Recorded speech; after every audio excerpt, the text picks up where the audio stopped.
Hola guys and girls, and welcome to a new top 5 comments Keyforge video. And as you probably already know from the title and the thumbnail, we are gonna look at the top 5 comments in Shadows. So why I'm doing these top 5 only on comments, that's mainly because standard top 10, top 5s, whatever, like best cards from each house overall, all these shenanigans, you can find a dozen on YouTube already. So I want to have something different, and I thought, why not look at the comments, because these are the cards which will be the biggest part of your deck will be the comments. So yeah, most of your cards will be comments. These are the cards you're going to play the most. These are the cards you're going to play against the most.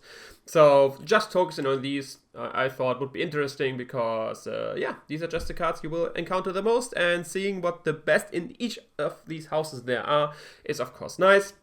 So for this top 5, I just got into my own play experience against them and with them. I didn't look at any metric whatsoever, so this is like purely opinion based. So of course you are free to disagree, and I would love to see what your top 5 would be in the comments and stuff like that.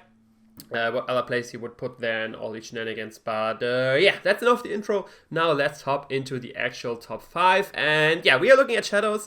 And Shadows, obviously the house with the strongest Aember control in the game. Most of the steal shenanigans you can find in Shadows. And yeah, so we will find a lot of Aember control cards here. And top 5 is going to be first of them, which is Miasma, which is the action card introduced in Call of the Archons, which gives you an extra Aember and has the play effect: your opponent skips the Forge a Key step on their next turn.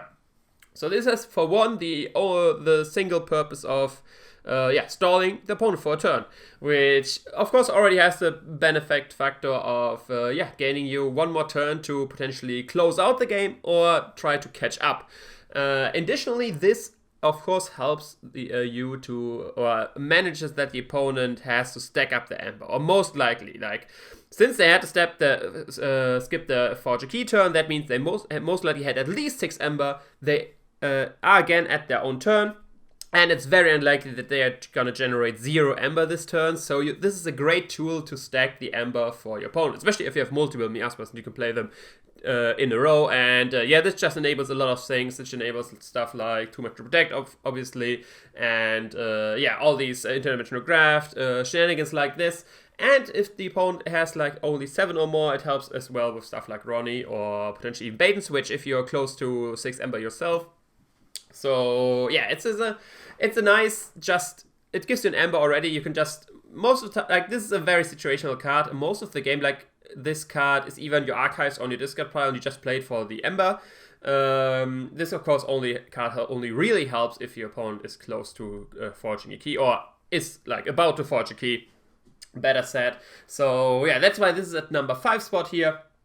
But I thought this is a great card because it helps Shadows a lot with some other cards they have there as well.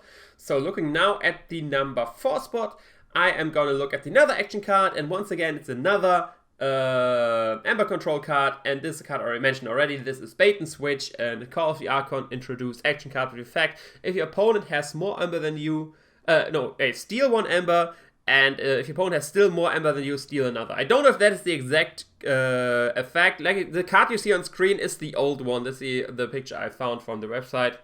But of course, this card got nerfed. In Call of the Archons, was just, like, if it would have been the old one, this card would be undoubtedly the number 1 card. It was pretty strong. As you can see, the effect is on screen right here. Basically, you steal so long till you have an even amount, or you have more Aember than your opponents, which was insanely impactful, especially if you're both close to a key. It was like so important to forge the first key and stop the opponent from forging, because if you're at 6 Aember, opponent 6 Aember, he gets the forge first, he drops down to 0, he plays a bait and switch, and he steals 3 Aember, and the Aember race is even, and he has a key advantage. That's why bait and switch was way too strong. Now it's a easy steal 1 and potentially steal 2, which is still pretty strong, still a good card. That's why I put it at the number 4 spot.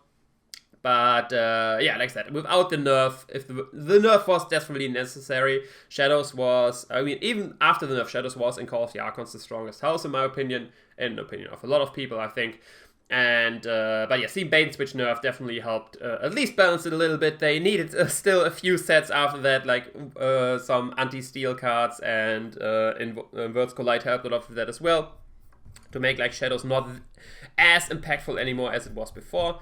Because I mean, it's stealing. Like, the two things you want to do in Keyforge is gain Ember to forge keys and stop your opponent from forging keys faster than you. And stealing does both of this. It's not like capturing, where you only prevent your opponent from forging. You are gaining Ember as well. So yeah, stealing is without a doubt the strongest mechanic in Keyforge. So yeah, having some stuff to stop that and having so much stealing in only one house really put Shadows over the edge. And yeah, Bane Switch just one proof of that, where they try to like navigate around that and make it a little bit more even with all the Ember racing and stuff like that. But yeah, that's Bait and Switch. Number 4, a little bit of history there. It's general for Shadows. But let's look at the number 3 spot. Number 3 spot, actually the first time we see a Shadows card, which is not Ember control. It's actually mostly Ember gain and a little bit other control. This is the action card Hawk. Introduced in Worlds Collide, which has the play effect, destroy an artifact. If you do, gain 1 Ember, and an Ember blip himself as well. So very straightforward and easy artifact control, which is very important for especially highly competitive decks, because depending on the matchup, there are a lot of artifacts there which can be very impactful and need to be removed for you to win the game or get ahead or don't lose, whatever.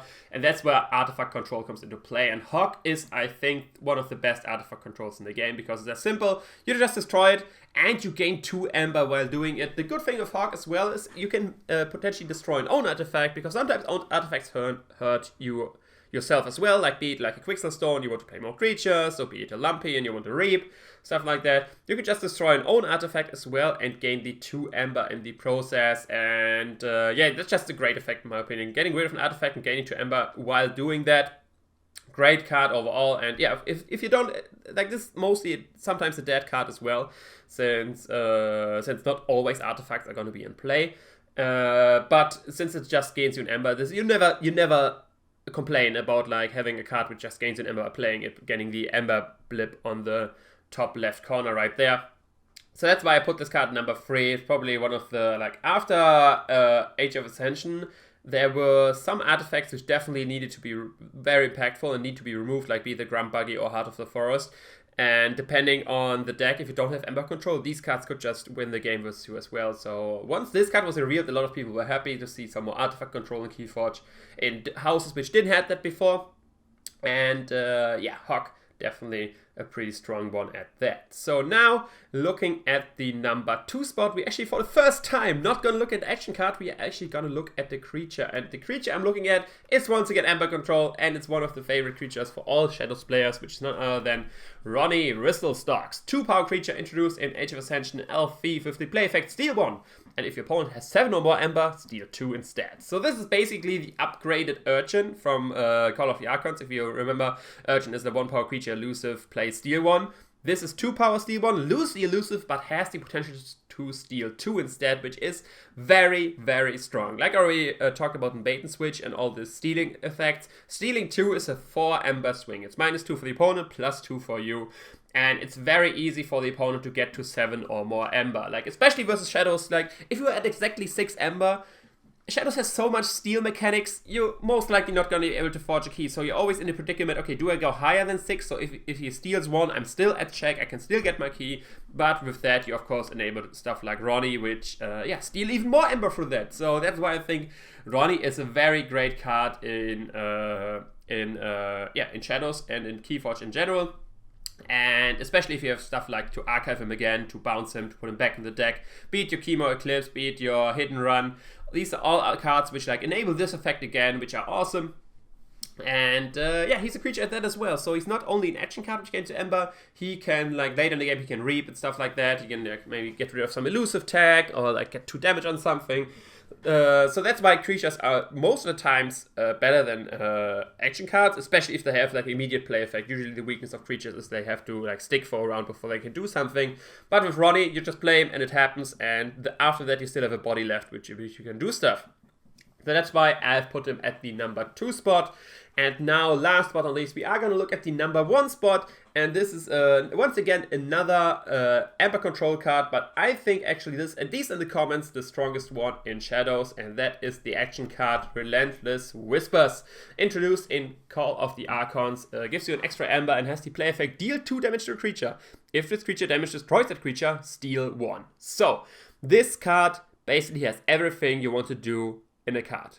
For one, oh wait, it doesn't have artifact control, but other than that, it has ball control, has Ember gain, and Ember stealing. In the best case scenario, and the scenario which you're going to play this the most, is you're going to get rid of a creature, you're going to steal one, and you're going to gain an extra one through the extra Aember blip on Relentless Whispers. This is such an awesome card to have. 2 damage, of course, means it has to be a weakened creature already, or rather a weak one. But the good effect of this is you can as well destroy a creature of your own to enable the steal effect. It doesn't say that the creature has to be one of the opponent to die.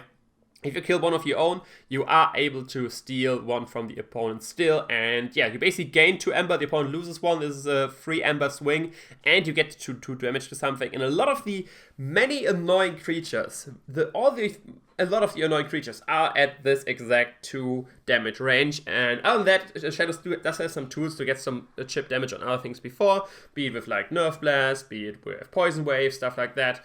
And yeah, Relentless Whispers is there to finish the job basically and gets you another steal effect going on. And it has the added benefit of the extra Aember. It's kind of similar to Nerf Blast. Nerf Blast has like the effect steal 1, so it guaranteed get to steal 1, and then if you steal 1 you get to 2 damage. This is the other way around, you get to 2 damage, and if you destroy something you get to steal 1. I think Relentless Whispers is better, since it guarantees you gain Aember through the Aember blip, it guarantees your damage, and in most case scenario, you're gonna steal 1. Like if you have Relentless Whispers in your deck, in some of mine I have multiple copies of that, and I don't think in like 80 to 90% of scenarios, you are gonna kill something with Relentless Whispers. Most likely there's something on the board with at least only 1 or 2 power left, or health left, better said, which you can kill to steal something. But yeah, this is why this card is my number 1 spot right here. This concludes the top 5 in Shadows for me. Of course, let me know in the comments if you agree with this list. What would you put somewhere else? Which card did I forget? Which card do you think doesn't belong anywhere near the top 5, which I actually put here? But yeah, that's all from this video. If you did enjoy, of course, leave a like, comment, subscribe, you know the deal. Hit me up on Twitter and Facebook. All the links are in the description. And yeah, I will see you another time. Ciao.